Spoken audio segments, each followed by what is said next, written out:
Oklahoma's health department cuts programs for the children and the poor. The first-degree murder trial for the Noble daycare owner begins, and an OU professor receives quite the honor. This is OU Nightly.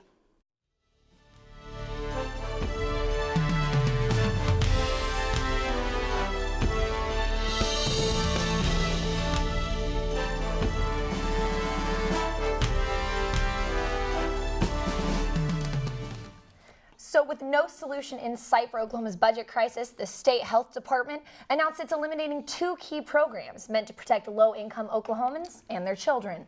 The Oklahoma Department of Health says the cuts will save $3 million, but critics allege Oklahoma's children and poor will pay a steep price.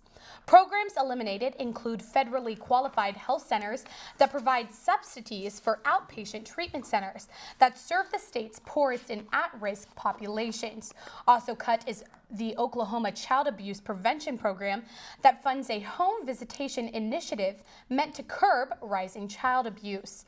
The Parent Promise organization, which works to curb child abuse, called the cuts a sad and tragic day for Oklahoma. The health department says it has no choice except to cut the programs because it is losing $10 million in funding. The Oklahoma legislature was called into special session 3 weeks ago to deal with the budget shortfall, but no income-raising compromise has been reached. Now, hours before the cut to child abuse programs was announced, the trial for a woman accused of murdering an infant began in Norman. The first-degree murder trial for Noble daycare owner Melissa Clark began this morning at the Cleveland County Courthouse. Clark was arrested in July 2016 after she allegedly threw 5-month-old Braylon Zachary onto a bouncy seat, causing the baby severe head injuries that eventually led to the baby's death. The jury's selection for Clark's trial started this morning, and OU Nightly will keep you posted on the developments of this trial as it progresses. And after hours of deliberation, Thursday, jurors decided on the death penalty for Alton Nolan. In fall 2015, Nolan was found guilty of murder in first degree after he admitted to beheading Colleen Hufford at Vaughn Foods and more. The formal sentencing date is set for December 15th. Now, Sammy, I don't know if when you woke up this morning, you were like, thank you, fall is here. I was so grateful when it's sunny out, but it's cool. I just wear a jacket. Exactly. You hear like the crunchy leaves blowing on the street. It's absolutely a wonderful time of year. That's what I'm talking about. So, Caroline, can you tell us about if this weather is going to stick around? Yes, it's been an absolutely beautiful day here in Oklahoma, and it is here to stay. It's going to stay beautiful all week. Our highest temperatures today are right about now, actually. We're in the upper 60s, lower 70s for most of the state. It's been beautiful and sunny all day with very calm winds. Now, this evening, it is going to get very chilly. We're going to cool down to 50 by midnight. We're actually going to drop to about 43 by 8 a.m. This is because we don't see those cloud cover that usually acts as a blanket to sort of insulate us and keep us warm, but tonight that will not be the case. But for this upcoming week, it's going to be beautiful, and we've got a cold front on our way. I'll let you know when we're going to see those next rain chances and a little drop of temperature. Well, thank you, Caroline. So the International Association of Hydrogeologists names OU Professor David Sabatini the winner of the International Service Award. The honor recognizes Sabatini's creation of the OU Water Technologies for Emerging Regions Center, promoting sustainable water resources in developing countries. Sabatini will receive the award at the Geological Society of America's annual meeting on October 24th. And Harlee Toothman now joins us in the News Center. With North Korea's latest missile mission. Harlee. North Korean officials say the country isn't interested in diplomacy with the U.S. until its intercontinental ballistic missiles are capable of reaching the east coast of the U.S. The country's officials want to send a clear message to the Trump administration that they can counter any U.S. aggression. Secretary of State Rex Tillerson says he will continue pursuing diplomacy with North Korea until the first bomb drops. What the president's doing is he's trying to motivate action on a number of people's part, in particular the regime in North Korea. But be clear, the president has also made clear to me that he wants this solved diplomatically. He is not seeking to go to war. White House Chief of Staff John Kelly claims North Korea is close to achieving what would be a key breakthrough for its missile program. President Donald Trump discussed numerous matters today during a Washington news conference, including his previously rocky relationship with Mitch McConnell. Trump has publicly criticized McConnell, but now says the two have the same goals and are probably closer now than ever before. The president's comments came after a lunch meeting with McConnell. They also follow former chief strategist Steve Bannon's weekend pledge to wage a war on the Republican establishment. Pressure is mounting on the Senate to pass a tax reform bill and give Trump a major legislative win before the end of the year. Ireland is on lockdown after Hurricane Ophelia hit the country's west coast today with strong winds, heavy rain, and the risk of storm surge and flooding. The storm has killed 3 people. More than 360,000 homes and businesses in southwest Ireland are without power. Ophelia is the 6th major Atlantic hurricane this year. Ophelia was a Category 3 hurricane, but has weakened. And in recent news, former NFL player Colin Kaepernick filed a grievance against the NFL, claiming the team owners colluded him from being signed. Well, the Oklahoma State Capitol is closing for a week because of renovations. Construction crews will work around the clock on this $245 million renovation to replace electrical infrastructure. Oklahoma's fire marshal recommended the closure because of lack of power to the fire alarm system, elevators, and emergency lights. The Capitol is expected to reopen next Monday. And still to come on OU Nightly, a student organization fighting hunger celebrates a birthday. Plus, Uber might be less expensive than you think. Stay with us.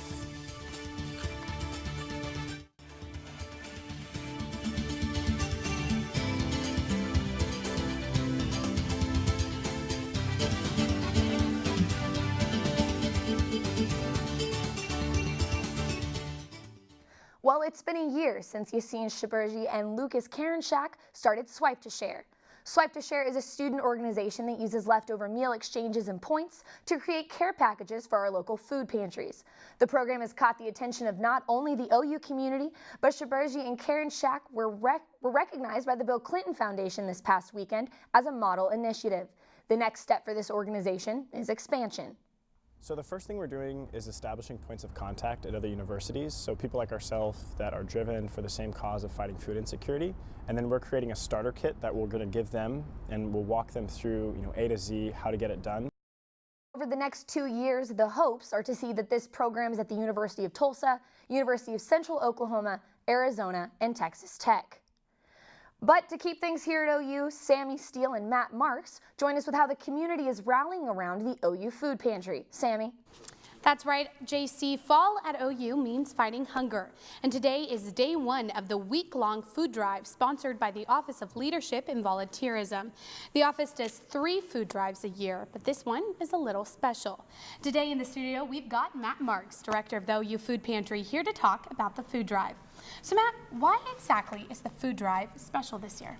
Well, it's special because this is the first time that the Office of their fall drive for the Office of Volunteer and Leadership is going to be providing for the OU Food Pantry. And that's just so special because since we've opened in February, we've served students, faculty, and staff about 200 people so far.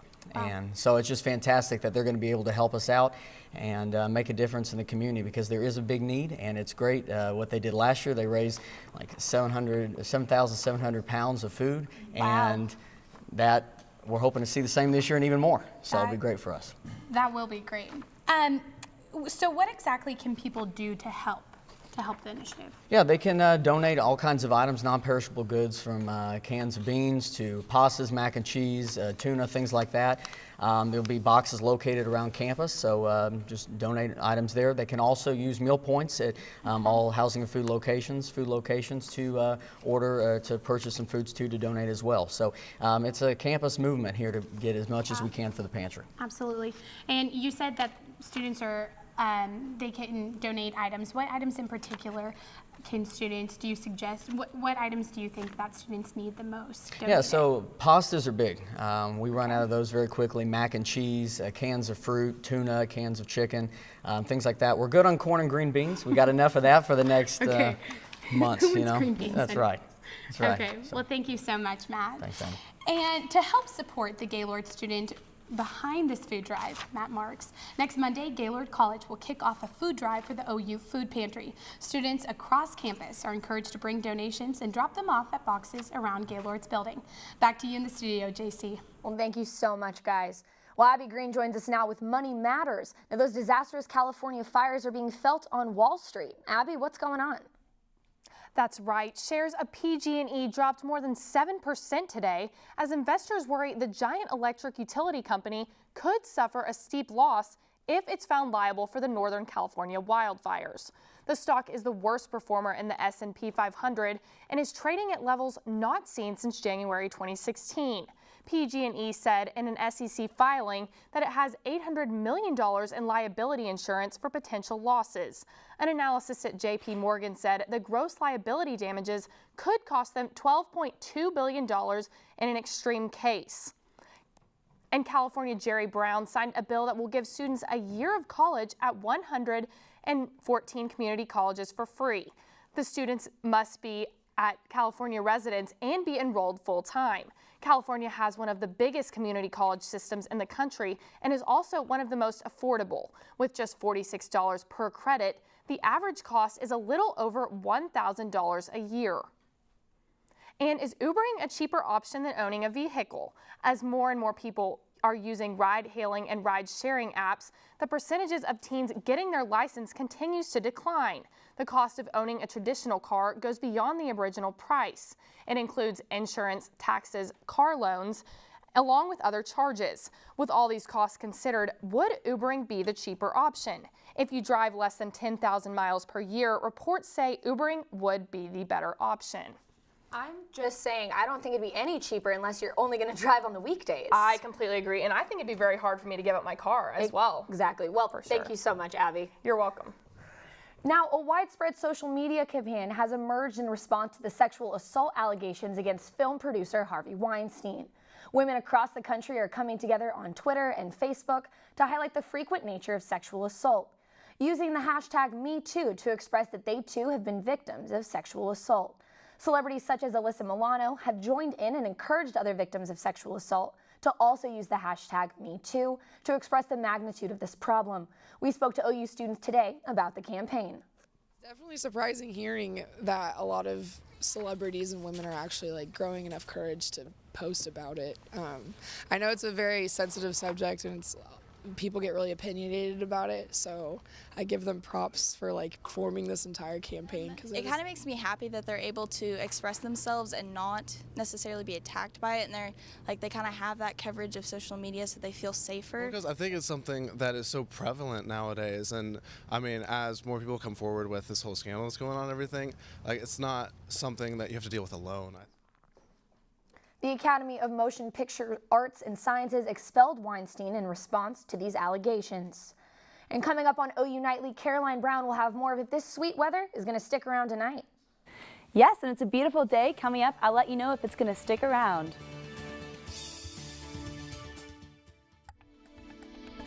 OU Nightly.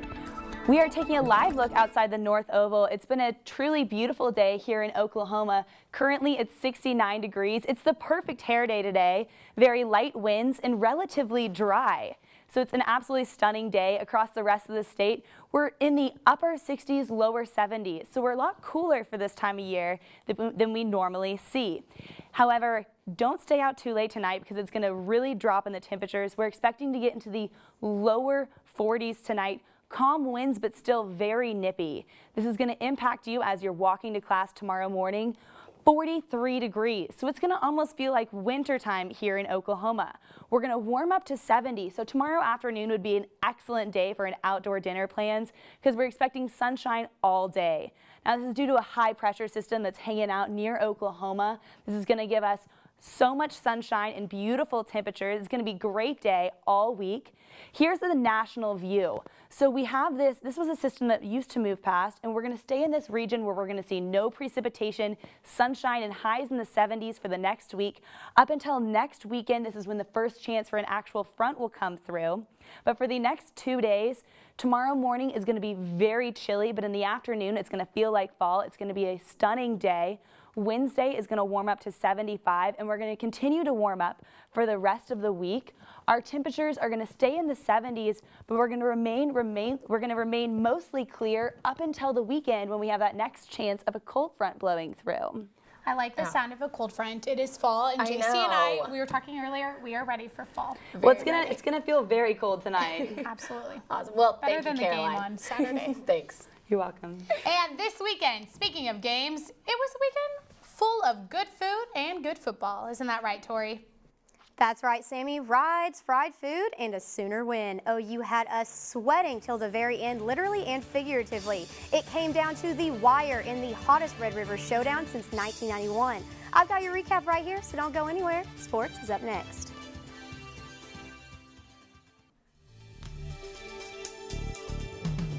The Golden Hat stays in Norman. The now number 9 ranked Sooners herded the Longhorns to another Red River victory.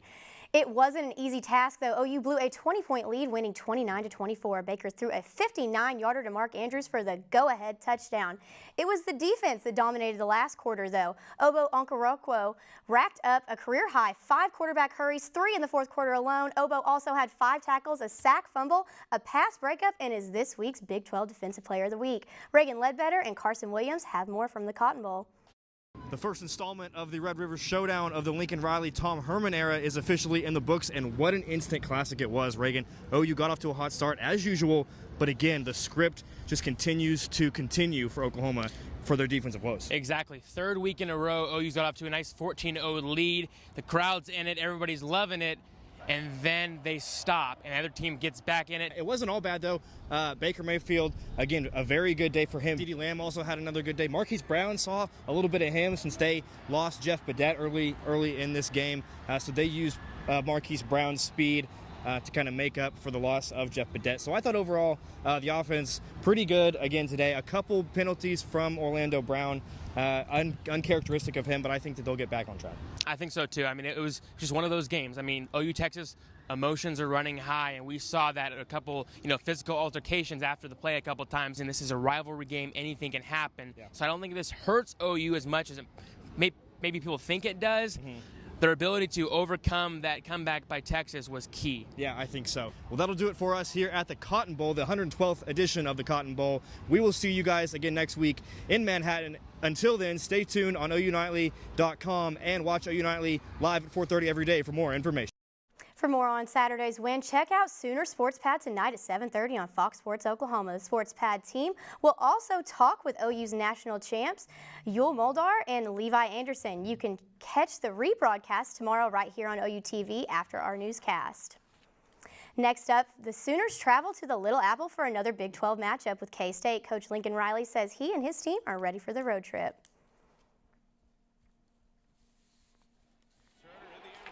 And then certainly excited about getting a chance to go to Manhattan this week. It's always been one of my favorite road venues to go play at in the Big 12. Always, you know what you're going to get from Kansas State every time you step on the field against those guys. A very well coached and physical football team. Last night, Justin Turner sent one sailing over the center field fence for a ballpark-rattling 3-run homer to give the Dodgers a 2-0 lead over the Cubs in the NLCS. Turner said it was the coolest thing he has ever done in his baseball career, and honestly, probably in his life. Dodgers win 4-1 and will be in Chicago for the next game in the series on Tuesday. Wow, amazing things are happening in sports, and I know we're definitely excited to see us take on K-State in Manhattan. So yes. Thank you, Tori. No problem. Well, still to come on OU Nightly, Mustang firefighters find their claim to fame. Stay with us. I'm Taitum Wilson at the OU Nightly Update Desk. 3 people were injured in an explosion at a home in Bryan County this morning. The blast destroyed the residence. Firefighters say the likely cause was a propane tank. That's it from the Update Desk. Back to you in the studio. Thank you, Taitum.